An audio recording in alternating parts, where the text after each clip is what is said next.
Cell theory जानना बहुत ज़्यादा ज़रूरी है पहले किसी कॉन्सेप्ट में जाने से।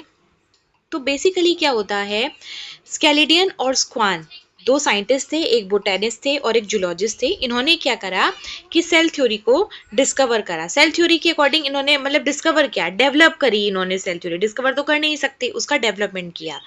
सो बेसिकली इन्होंने बोला कि जितने भी लिविंग ऑर्गेनिजम्स हैं वो किसके बने हैं, एक या एक से ज़्यादा सेल्स के बने हैं। कि जी ये जितने भी लिविंग ऑर्गेनिज्म हैं इन सब में क्या प्रेजेंट है, सेल प्रेजेंट है। इनके अकॉर्डिंग ये बात कही गई।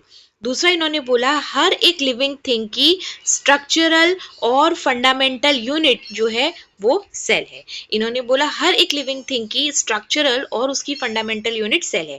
तो ये स्केलिडियन और स्क्वान ने प्रपोज किया था अपनी सेल थ्योरी में, जो उन्होंने डेवलप करी थी 1839 और 1838 में।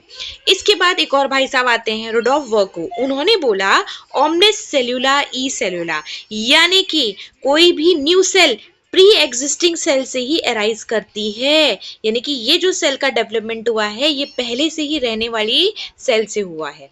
तो ये तीन चीजें इन्होंने सेल थ्योरी में स्टैब्लिश करी। अब सेल थ्योरी के कुछ कुछ एक्सेप्शंस भी तो होंगे, हर किसी में तो ये फॉलो होती नहीं होगी। तो एक्सेप्शंस थे कि वायरसेस नॉन सेल्यूलर ऑर्गेनिज्म है, इनमें सेल्स प्रेजेंट नहीं होती, तो सेल थ्योरी इसके लिए एप्लीकेबल नहीं होगी। साथ ही साथ आरबीसी के लिए भी सेल थ्योरी एप्लीकेबल नहीं होती, क्योंकि इसमें भी न्यूक्लियस एब्सेंट रहता है, इसलिए भी एप्लीकेबल नहीं होती।